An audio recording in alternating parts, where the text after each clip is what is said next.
আমিন ভাই আমারই ভাবি কোনো কথা নাই বার্তা নাই, যে কোনো সময় ফেসবুক লাইভে এসে পড়ে। তো সেদিন ফেসবুক লাইভে এসে বলতেছে, হ্যালো গাইস, আমি এইমাত্র গোসল করে আসছি, এখন নাস্তা করবো, তোমরা যে আমার সাথে নাস্তা করতে চাও এখনই চলে আসো। আমি দিয়ে কমেন্ট করলাম, ভাবি আমি খুব কষ্ট পাইছি, আমি আসতে পারবো না। কেন?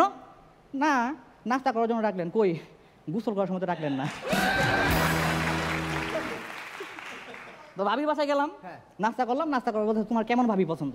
আমি বললাম যে যার কোলে মাথা রেখে ঘুমাইলে চেহারা দেখা যায় না। রনি ভাই আমি কোনোভাবেই কোনো ভাবিকে না করতে পারি না, আবার কোনো ভাবির কথায় নিজেকে পাল্টাতেও পারি না, তাই বাধ্য হয়ে ভাবি পাল্টাই। আমি আরেকটা ভাবি পড়াইছি, গেছি দেখা করতে, তো বলতেছে তুমি আমাকে কতটা ভালোবাসো? আমি তো তোমাকে এতটাই ভালোবাসি যে যেদিন থেকে জানছি তোমার ফেভারিট কালার হলুদ, তখন থেকে ব্রাশ করা সাইডে দিছি। তো আরেকটা জিনিস, যে চশমা পরা ভাবিদের সাথে প্রেম করলে দুইটা সুবিধা আছে, অনেকটা এক টিকেটে দুই ছবির মতন, চশমা পরলে একজন, চশমা খুললে আরেকজন।